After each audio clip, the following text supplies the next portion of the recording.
learn. There's always more that we're finding out. And even if you think you know it all, we don't know everything about the plant. So it's humbling, and it's great to be able to just keep learning more with seminars, webinars. Everyone's probably living on Zoom.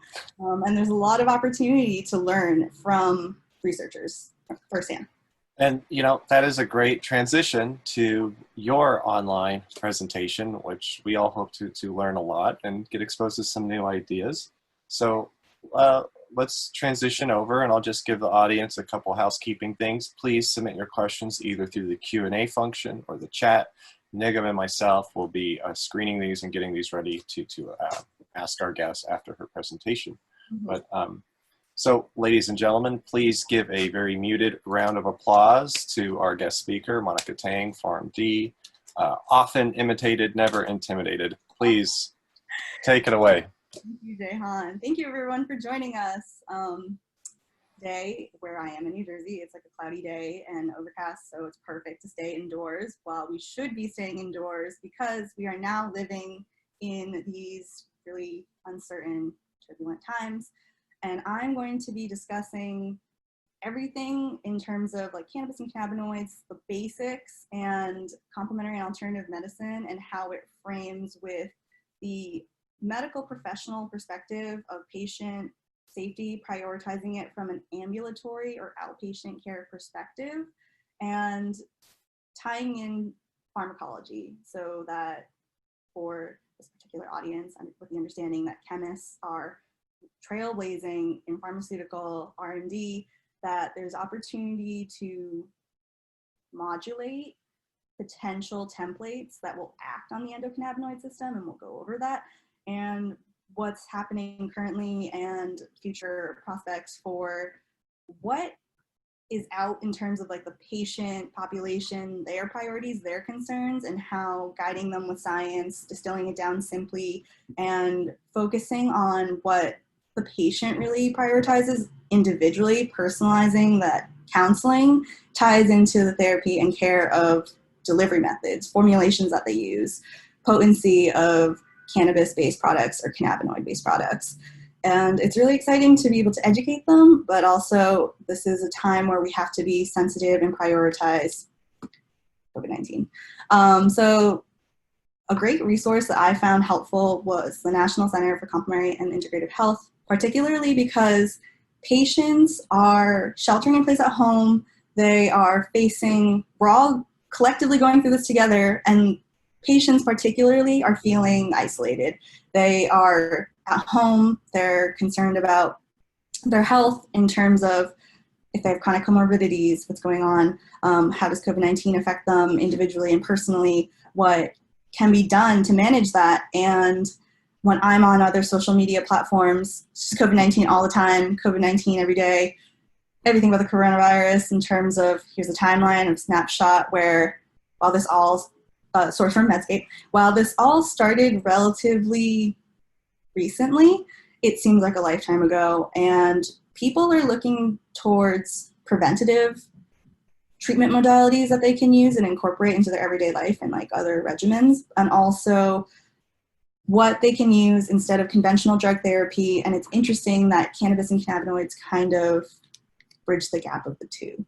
Whereas we all know cannabis is a Schedule I drug, but it falls into this interesting gray area where we have drug therapy templates coming down the pipeline. We have certain prescription medication drugs that have been available for quite some time that mimic delta-9 tetrahydrocannabinol and cannabidiol, but it's not common for them to be used, and more commonly than ever before, patients are going to be using complementary and alternative medicine. They're going to be turning to other options that they can incorporate into their routine daily. And I got this interesting snapshot to summarize how common the use of natural products are, herbals, supplements, how patients online are using social media platforms like Facebook, Instagram, every other possible way to connect and stay connected to each other, but they're also more commonly than anything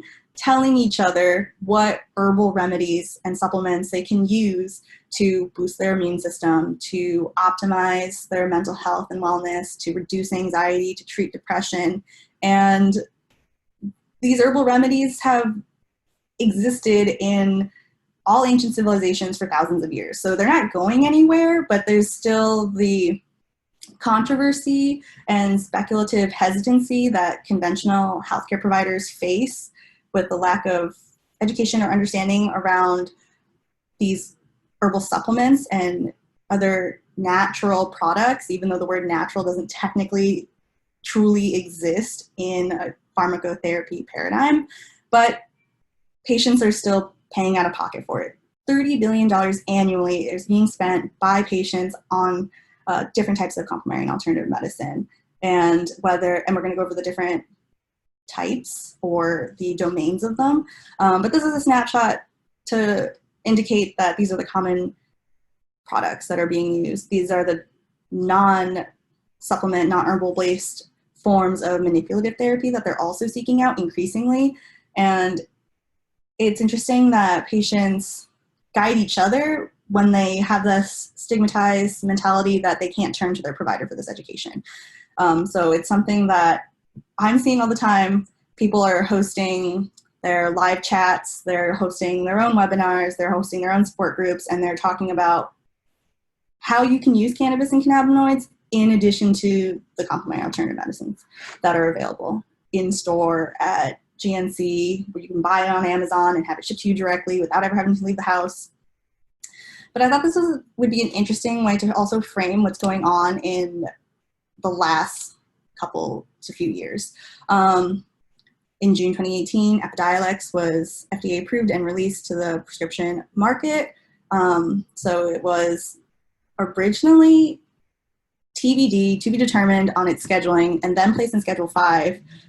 As recently as April 2020, it was entirely descheduled, which is a milestone moment for the cannabis and cannabinoid timeline in history, in that this medication that has been derived from a purified plant to extract the CBD and a unique patented formulation is now available as a solution, an oral solution for pediatric epileptic disorders, Dravet syndrome, Lennox-Gastaut. And it's heartening to know that the DEA, which has such restrictive schedulings, even like CBD individually, despite the Farm Bill of 2018 and its origins from the plant, it can still, this Epidiolex formulation is descheduled while still, depending on how it was grown, cultivated, and curated, CBD is still Schedule 1, but then also if it's hemp derived from the Farm Bill for agricultural commoditized purposes, there's different legality and different regulatory boards that are overseeing it. Also, very shortly, and quickly, I don't mean to minimize or in any way reduce and be reductive about the vaping crisis. That just happened in 2019. That was recent, and it was a real issue largely due to unregulated products that were sold in the underground illicit market, and they were contaminated with so many additives, mold, mildew, contaminants, and without standardization, without regulation, without proper current good manufacturing practices. That just happened in 2019, and then there's been a 180 in terms of, in light of COVID-19, licensed cannabis producers, dispensaries, vertically integrated or horizontally integrated facilities, depending on the state. At least 31 states have deemed them essential businesses. But still, because cannabis is Schedule 1, they don't qualify for federal relief and subsidized loans or any other financial aid that everyone else needs and is in dire need of in light of the current economic downturn. So a lot's been going on. In light of COVID-19, certain states are increasingly reporting upticks of patient enrollment. In New Jersey, there's about 77,000 patients enrolled in the New Jersey medical marijuana program. Other states, interestingly, states that have simultaneous adult use and medical markets are still reporting increasing patient enrollment, like Massachusetts, like Illinois. Maryland has a very robust medical program, and they're still reporting more and more patients are enrolling.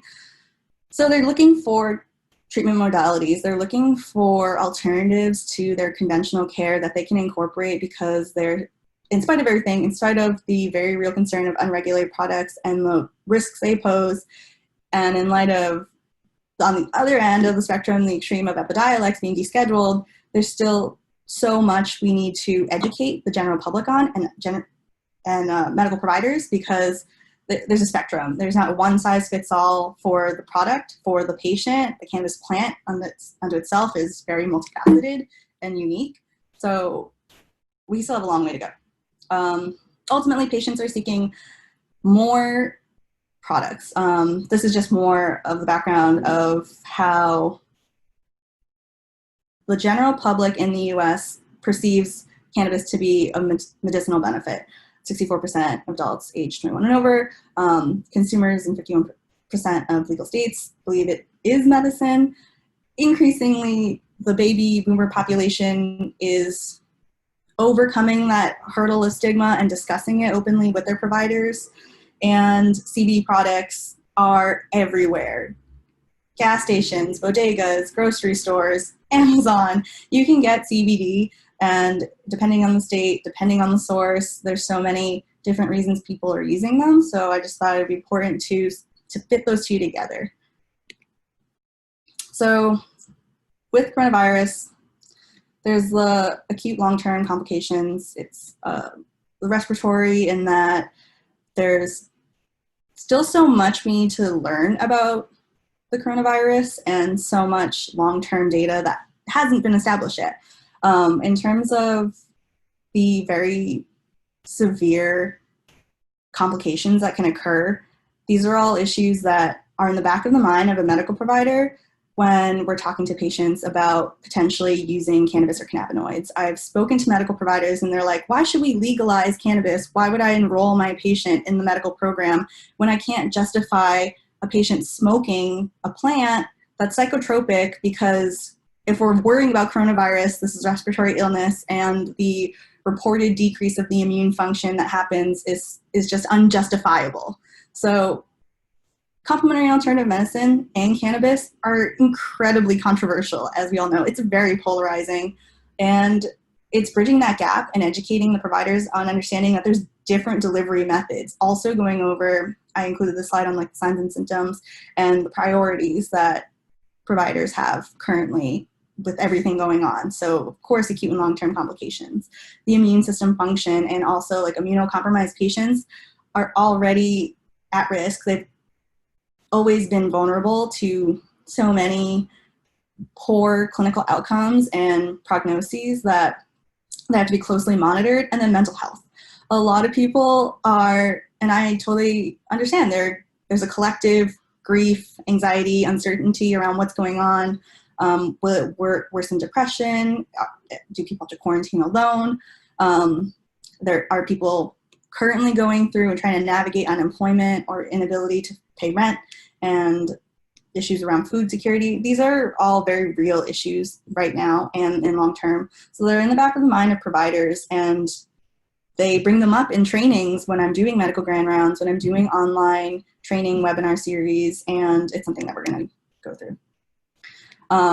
So with cannabis and its pharmacology and also different types of complementary medicine, just want to talk about kind of the history that we've gone over, or the timeline, or the quick snapshot of how far cannabis and cannabinoid research has come, because we know that the plant has been used medicinally for thousands of years across all countries, continents, and civilizations.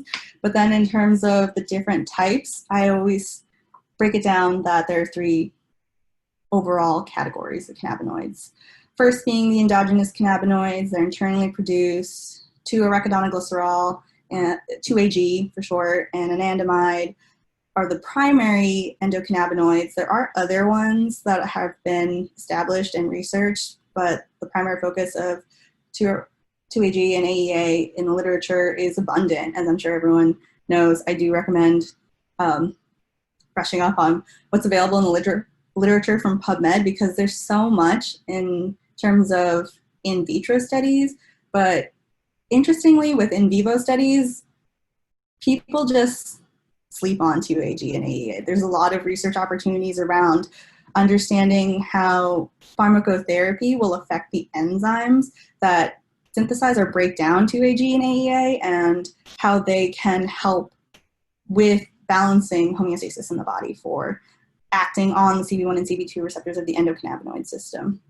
And phytocannabinoids are one type of exogenous cannabinoid that will mimic 2-AG and AEA, and they're listed here just as a few examples because researchers have established that there's over 100 phytocannabinoids in the cannabis plant and over 120 terpenoids approximately. We'll get to terpenoids down the road, but also synthetic cannabinoids have been around for a while. Marinol, the brand name for the generic dronabinol, which is a C3 drug, is a oral prescription medication available for patients suffering from chemotherapy-induced nausea and vomiting or HIV/AIDS wasting syndrome.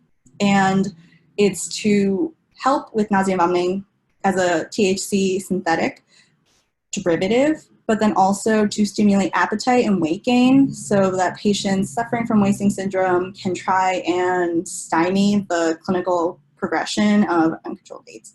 And it's been around since 1985. Syndrose is the solution version and has a different scheduling.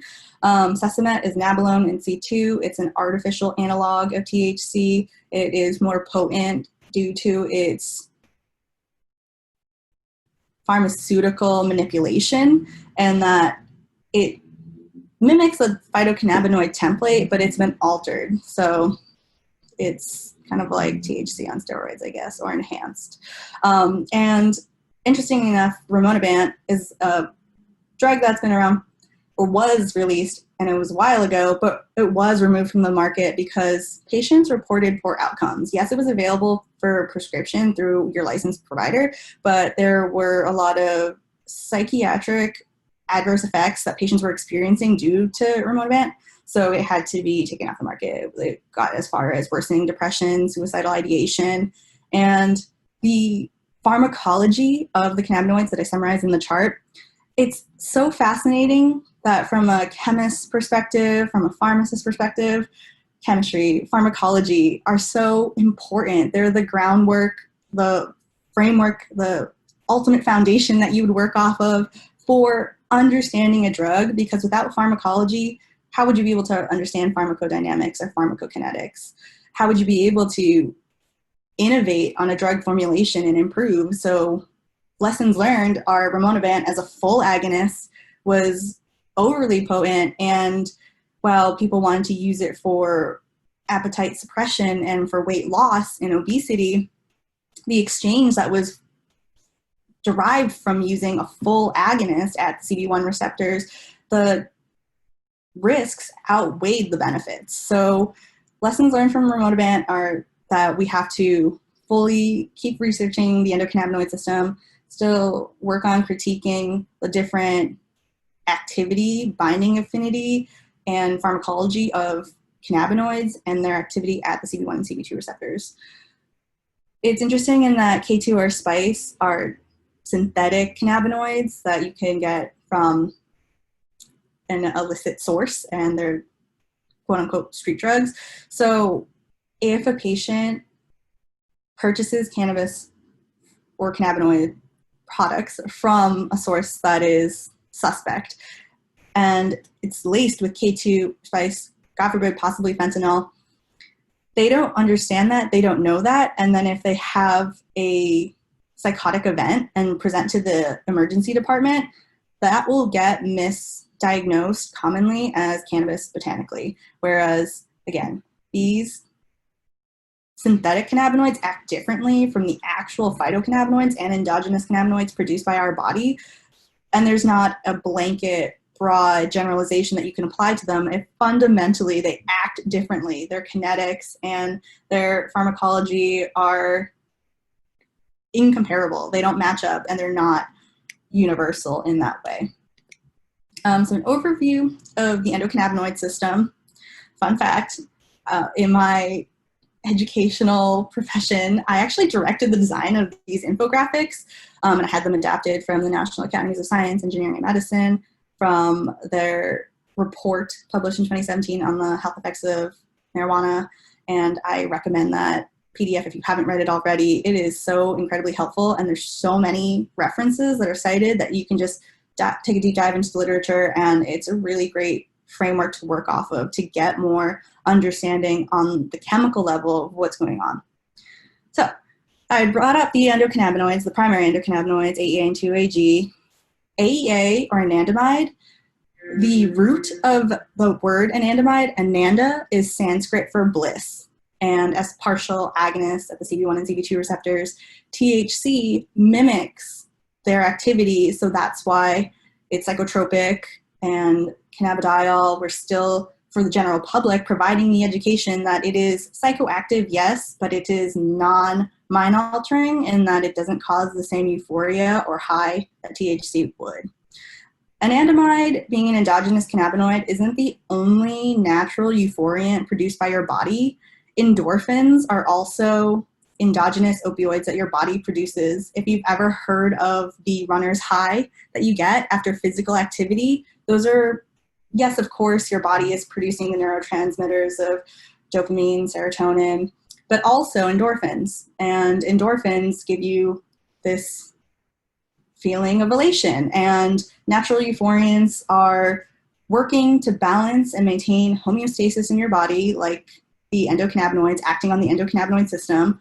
Homeostasis is balance, biologically maintaining and monitoring and restoring and replenishing the healing properties throughout your body and brain. CB1 receptors are ubiquitous. They can be found in all major systems of the body, organs, tissues, cells, and CB2 receptors are mainly limited to the periphery in terms of the immune system, consisting of tonsils, spleen, macrophages, and the immune system will be important and exciting to focus on because of how the different phytocannabinoids or cannabinoids in general act at CB1 and CB2 receptors in different ways. So we have the endocannabinoids as one primary pillar. They're integral to the functioning of the endocannabinoid system.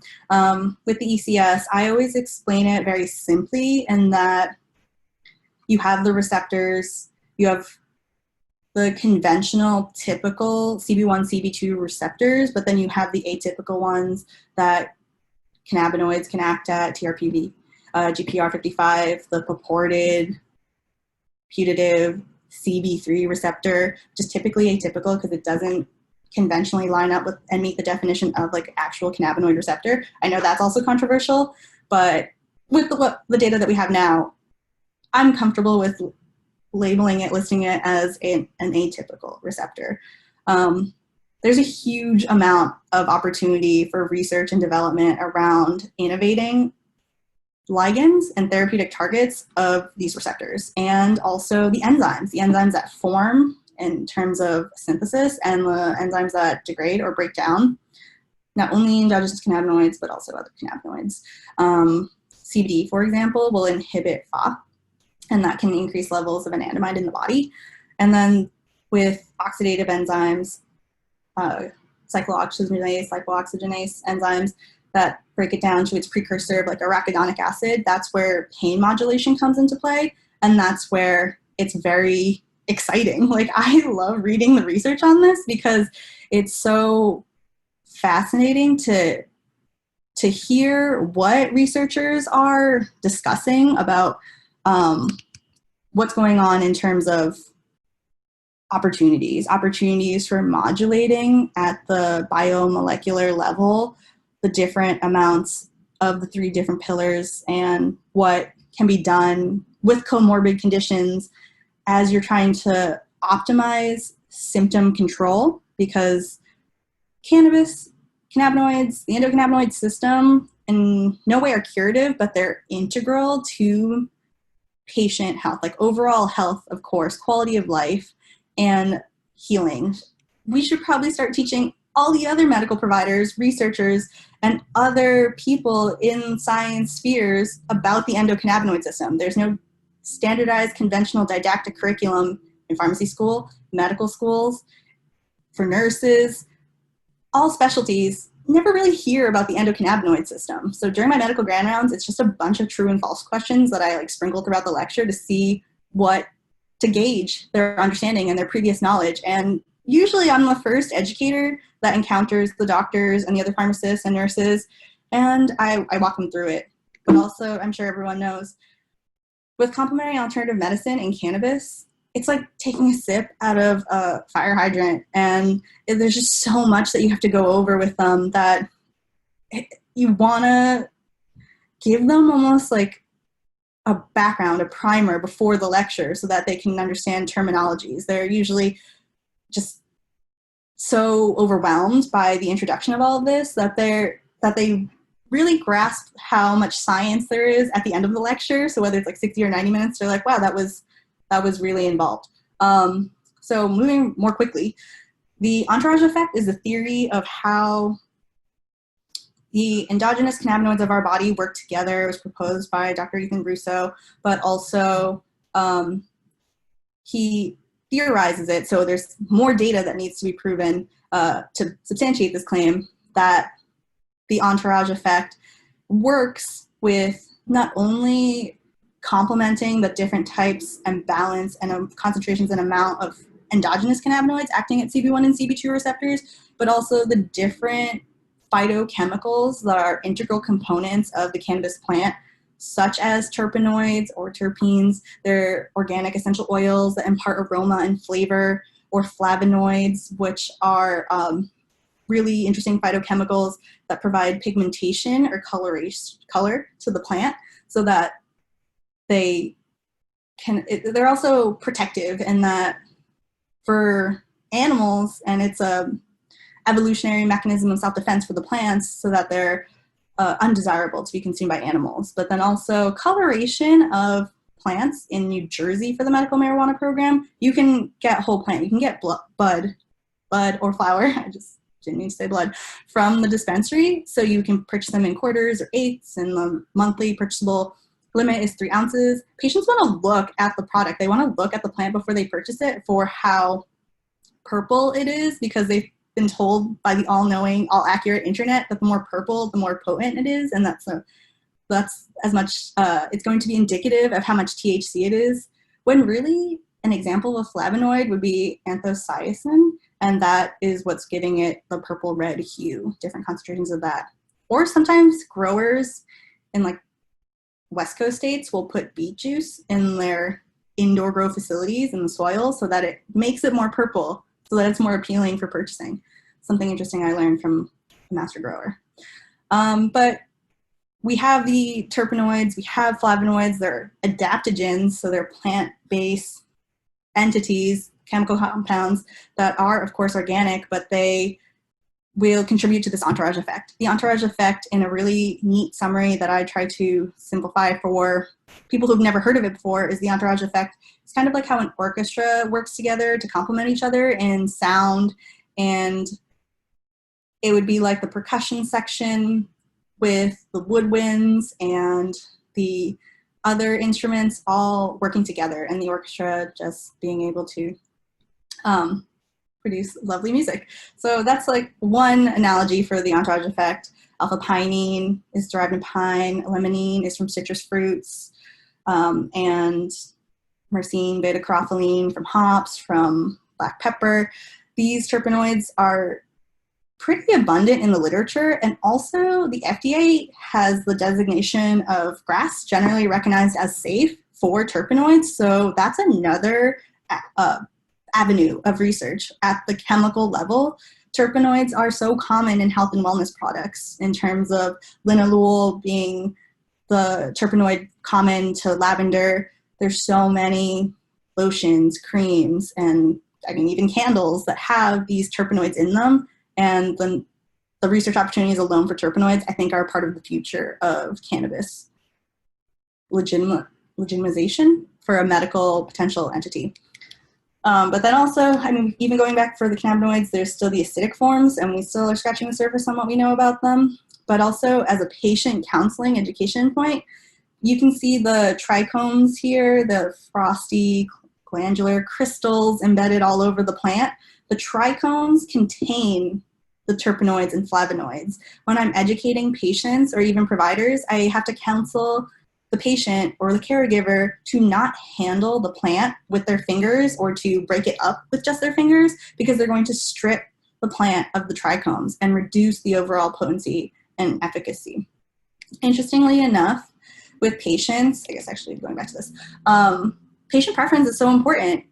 While anecdote is not clinical scientific evidence, anecdote is important because the patient's feedback and input and personal preferences are going to drive the overall, not only their adherence to consistently using the cannabis so that they have adequate levels of cannabinoids and so that can start gaining symptom control, it's their overall experience. And some patients will prefer limonene or linalool, the fruity, sweeter, terpenoid concentrated cultivars, over the more skunky, earthy, OG Kush, earthy and pungent diesel cultivars.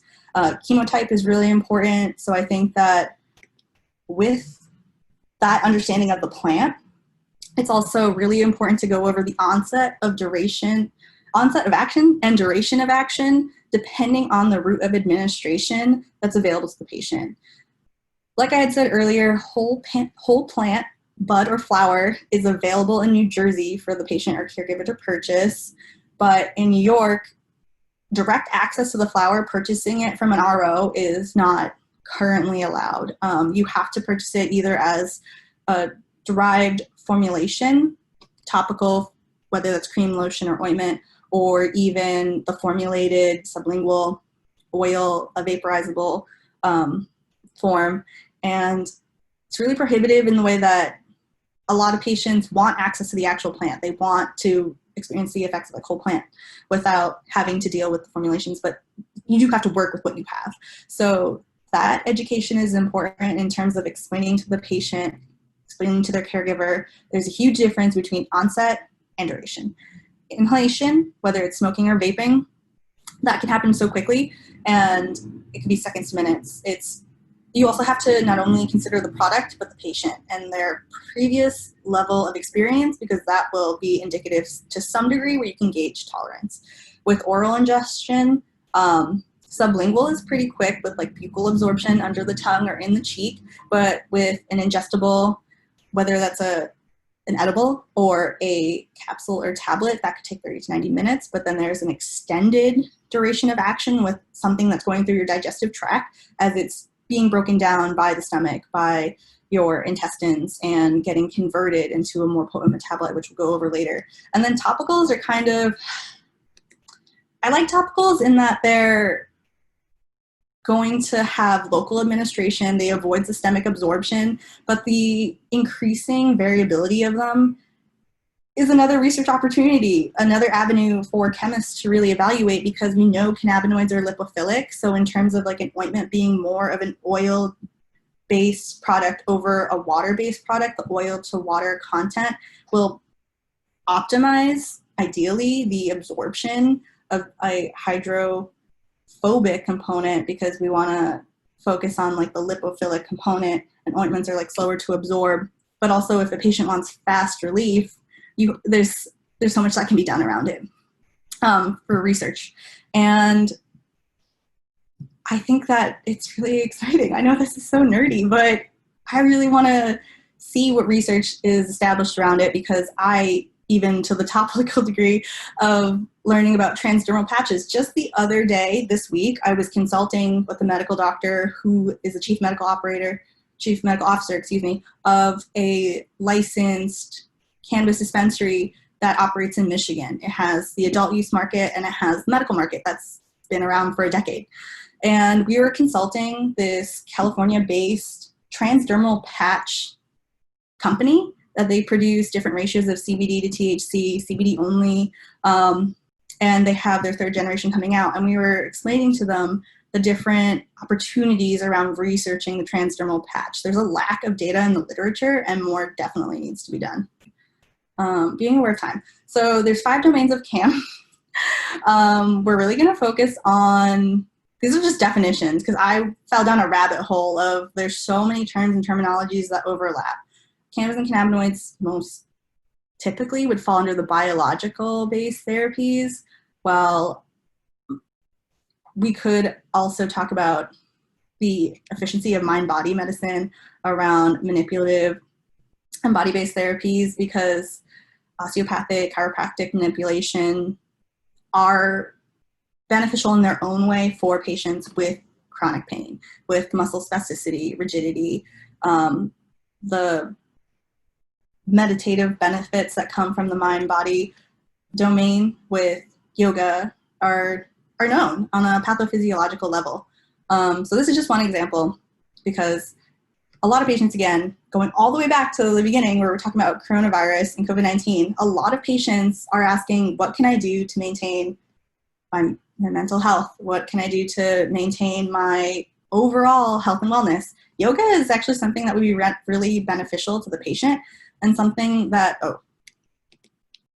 something to consider, because you can follow along on a YouTube video for free. You can take classes. You could do a 30-day challenge. There's all these benefits outlined here that you could see for yoga and meditation that would help patients boost their immune system, that would help them maintain their anxiety and their stress, that would have the mind-body connection of the meditation instills so many benefits. Routine, physical activity, improves quality of life, and it helps with other parts of, going back to the exercise benefits of yoga, it also helps with the benefits of like the endorphin system, again, that we talked about earlier. And then cannabinoids can help balance that. An example that I like to do with like balancing CAM and cannabinoids is that for patients who have access to a third-party tested, reliable sublingual tincture, if they want to do 1 to 2 drops of the sublingual, they could use that and then start doing a 60-minute, 30-minute even yoga exercise, and they're going to get the effects of their sublingual tincture that will happen quickly in conjunction to and complementing all the amazing benefits that they're going to get out of yoga. Also, yoga has a very low threshold for risk. There's very little risk of getting hurt or sustaining an injury from that, but also I want to emphasize that you don't, if they're treatment naive or geriatric, there's a lot of risks with overly medicating, with unintentionally consuming too much THC, and if they're in a dysphoric state of mind and imbalance, you want to also caution them away from that with the optimal dosing method. Okay, so really important safety considerations are THC and its biphasic effects. Like at the pharmacological level, as a partial agonist, THC can be anxiolytic in low doses, and then in excessive doses, anxiogenic. And also it can be a suppressant of nausea and vomiting at lower doses, but chronic misuse or abuse, high doses even, could be proemetic, which is something that patients get confused about with the science, and then it's explaining to them a lot of, like walking through dosing strategy strategically. With patients right now in COVID-19, they're hearing from a lot of news and media sources or unreliable players that they can take certain drugs, certain herbals, certain supplements that are curative, but we know that they aren't.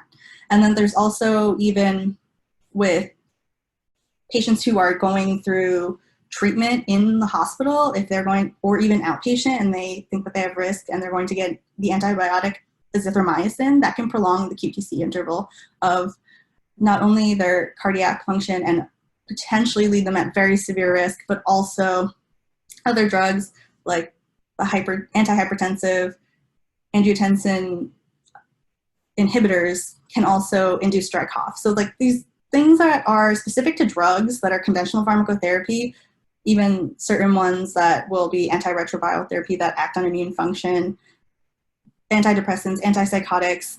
All these things are huge factors that have to be considered when the patient is on them long-term or short-term, and the risks that they would pose when you fit in or incorporate cannabis and cannabinoids. I think for time's sake, this is going to have to be like super quick, but something in terms of like herbs and drugs is that a lot of healthcare providers are experiencing the same stigma and the polarizing controversy around them, where they don't find that there's enough evidence, but vilifying them and kind of disqualifying them as a potential treatment modality is that doesn't matter to the patient. If a patient hears that provider doesn't know enough or doesn't want to talk about it or doesn't recommend it, the patient's going to continue using it anyway. So I've provided some helpful resources on the side that are reliable resources to go over the potential risks of what a patient could be incorporating or including without even telling a provider, and how it also impacts the breakdown of CBD if you're using a CBD product.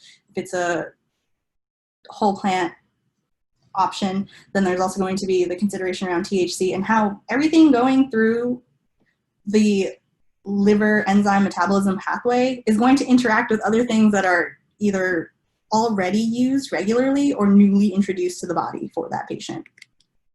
This is a really kind of daunting but also interesting example of the different types of herbs and supplements that patients use commonly and where they are broken down in specific pathways, and then the risk that's posed with them. Like St. John's wort, used for like mental health, used for depression and anxiety, that one is an across the board inducer of enzymes. So that one can also lead to harm if it's going to rev up metabolism pathways from your liver enzymes and then increase how much is excreted from the body so that you have subtherapeutic levels. And if it's an inhibitor, then that's something that could either increase the levels of the amount of THC in the body, leading to, again, poor outcomes, dysphoria, discomfort, other things that have to be screened for. With patients, I have briefly gone over this, but also close screening is really interesting and exciting, but also from the chemist research perspective, there's a lot of opportunity around where there's synergy, overlap, and potential to research what we know about the pain pathway in the body and how current pharmacotherapy acts at certain areas of pain management at the neuronal level, but then also where it does overlap with cannabis and cannabinoids. So I really like this visual because the pain pathway, it applies to so many patients. Patients with PTSD, patients with HIV/AIDS, patients with neurodegenerative disorders, multiple sclerosis, if they have autoimmune disorders that affect their digestive system, like IBS, IBD, Crohn's, all the pain that they're experiencing from, there could be double duplicative issues with drug-drug interactions or synergy and risks, again, of like increasing unwanted amounts of certain drugs in the body if the patient isn't screened appropriately. But then also research opportunities, because I know that every time I revisit the topic of looking at opioids and their crosstalk, because opioid receptors are G protein coupled receptors like CB1 and CB2, there's so much opportunity to research them for modulating drug therapy. This is just to summarize, like onset of action and duration of action are important to consider. I had gone over this, but this is just a patient infographic that kind of simplifies the finer nuances of what's going on. Also, the source of the product, whether it's a licensed facility that had the product third-party tested or not, for other contaminants, the stability of the product, how it's properly stored. We're going to talk a little bit about decarboxylation, but whole plant, while being stored, it decarboxylates over time. So decarboxylation being the removal of the carbon moiety from like THCA so that it converts to THC, happens when heat is administered, and that is immediate, but then also can happen over time just due to exposure to oxygen. But also safe disposal of the product, teaching patients about mold, mildew, and recognizing it, and like how to understand that that is to something to consider is important. So I'm going to basically wrap it up. This is what I had said earlier about converting it. Start low, go slow is important because the potency of the THC on the labeling of the product is going to change, especially through its conversion to 11-hydroxy-THC, which is more potent, but also educating the patient on so many benefits and how to appropriately balance cannabinoids when being introduced into their regimen is important. This just goes over more drug-drug interactions because I think that's important for the therapeutic outcome of monitoring symptom management, and it's all based on patient-reported feedback, but also screening during drug utilization review and medication reconciliation at every point of care before a patient starts something 3 months after they've been on a certain, or even 3 weeks after they've been on a certain regimen, and continuously following up is important because the ultimate point of this lecture is to highlight that there is so much overlap and risk posed by just not engaging in the patient, not educating them and helping them understand that there's a lot of risk that comes with certain herbals, supplements, nutrients that they're introducing into their body at the same time as cannabis and cannabinoids and other ongoing pharmacotherapy that they're taking. I need to update these slides, but there's so many toxic outcomes that can come from this. But I think something that's really important from this slide, and these are all pretty common sense, particularly for this audience. I'm not going to really spend too much time on it, but it is important to go over like how you can easily stray into side effects.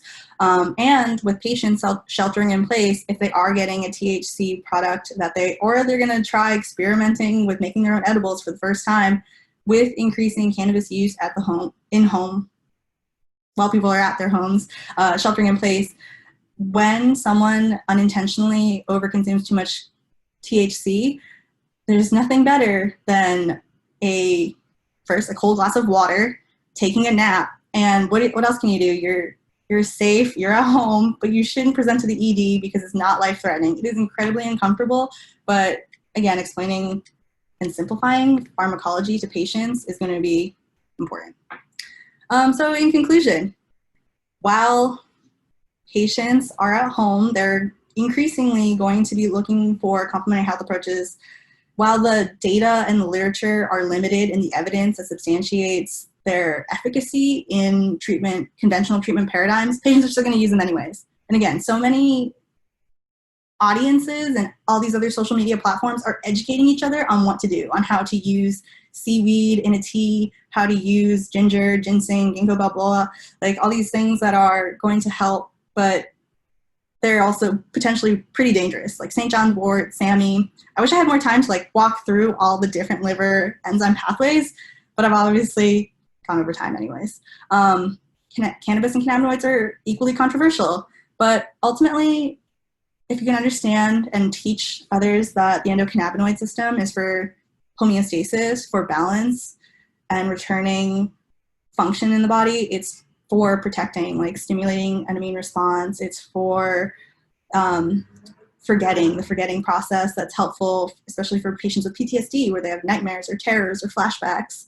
For eating, stimulating appetite to improve weight gain or weight retention, and all these other functions that are integral to daily life, like sleeping well, going through a full night's REM cycle, all the benefits of modulating the endocannabinoid system and homeostasis are important, and it's going to be at the fundamental level of understanding cannabis, cannabinoids, terpenoids, but overall cannabis is not a cure-all. It's not the silver bullet that's going to solve a patient's problems throughout life, throughout their chronic conditions, but it is one potential tool in their toolkit for optimizing health and wellness.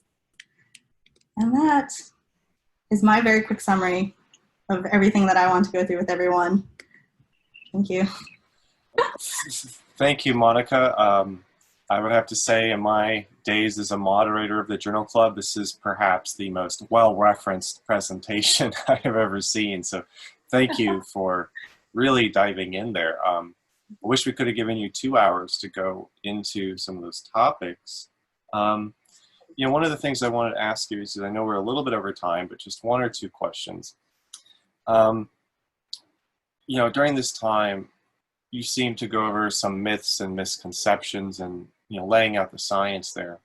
Is there something, I don't know if it's called bad advice or a myth or a misconception, particularly around CBD, that, you might say is bad advice that you hear just floating around online? Is there a particular piece where you're like, this is like the most incorrect thing I hear all the time. This is the biggest myth.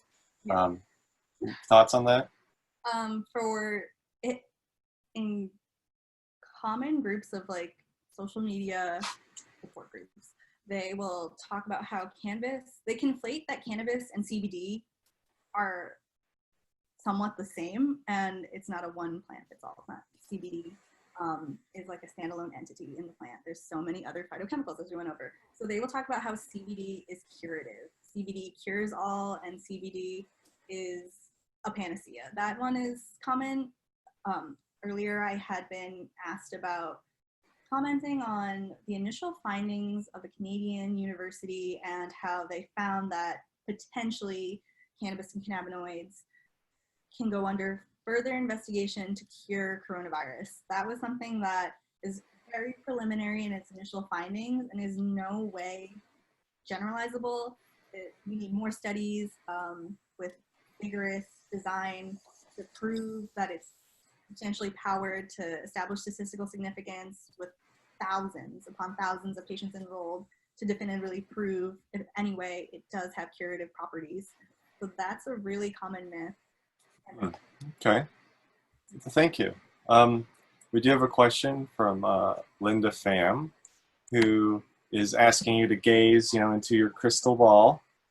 And, as a pharmacist, do you see federal legalization as likely, like within the next 10 years?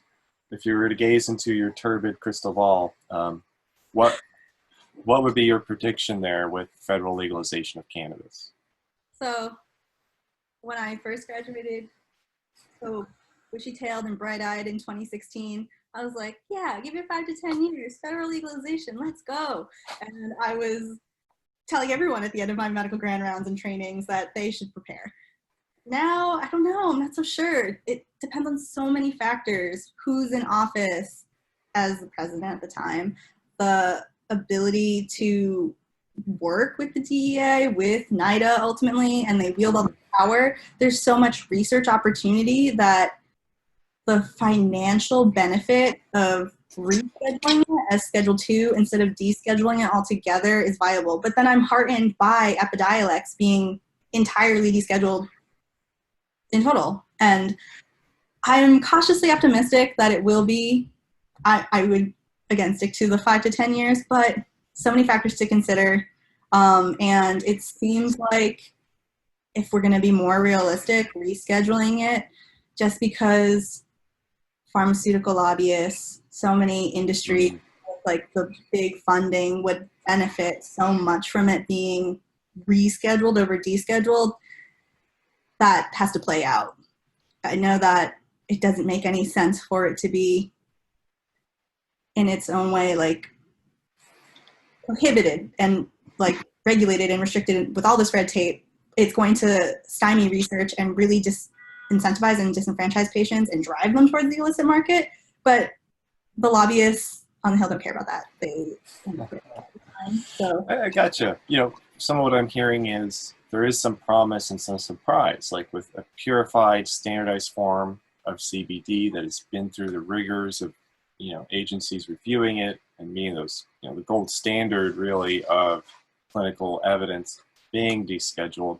That is promising, I think, for some preparations of cannabis, but I think most products in the market, even the most promising ones, say in North America, probably don't have a chance of going through the federal pathway unless there's changes. Yeah. Sorry, do you want to add to that? Or?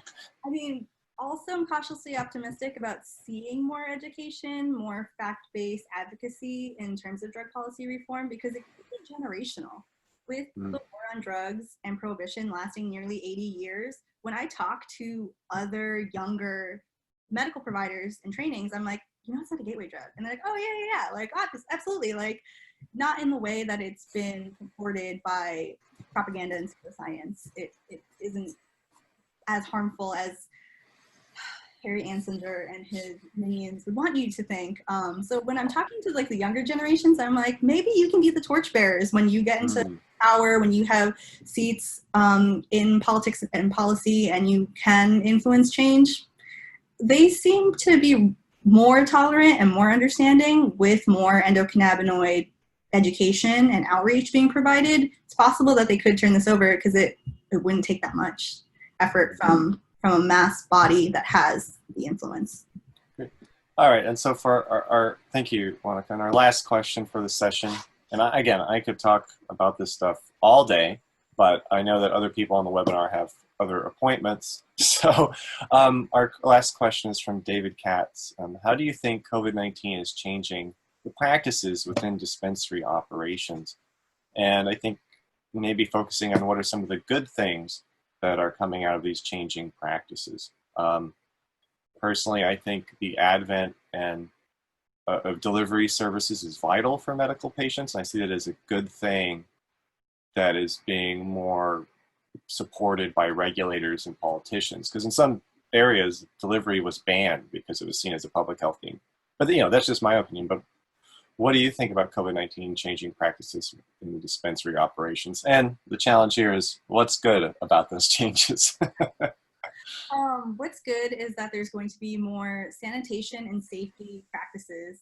I do provide dispensary trainings for staff who are onboarding, and now that COVID-19 has really impacted everyone, this is the opportunity to revisit OSHA and their policies, the CDC recommendations, WHO, their distancing guidelines, so that the space in dispensaries is labeled appropriately, sanitized in between transactions, limited to the amount of patients allowed. Curbside pickup is getting increasingly popular, and also home deliveries. I definitely agree with you and reiterate that that is becoming more important. So there's going to be more job opportunities around that.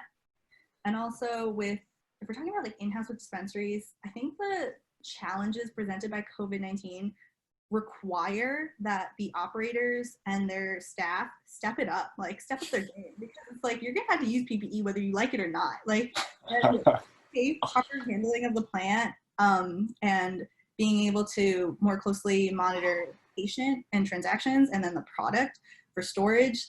Some things that I've seen in different dispensaries that I've been in around the country are interesting.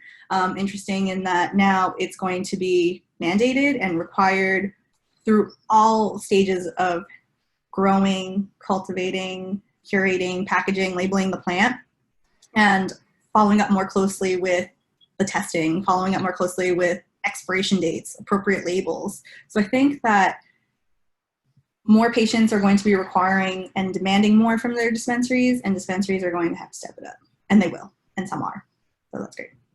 Thank you. That's a brilliant answer. Thank you so much, Dr. Taing, for your time, sharing us your expertise. I feel lucky I didn't have to go to a hospital to get a grand rounds quality, update about what's going on with the endocannabinoid system and cannabis practicing. So again, I'd like to thank you all for attending. Thank our sponsors, Heidoff, Carbon Chemistry, CFS Consulting, and Perk and Elmer for supporting and making this possible. And thank you again, Dr. Taing. I'm pretty sure, not to speak for everyone, we would love to have you back in the future. And lastly, how can people get in contact with you, find out more? Do you have a website? Do you have an email address? Or are you just a mysterious person on the internet? My LinkedIn.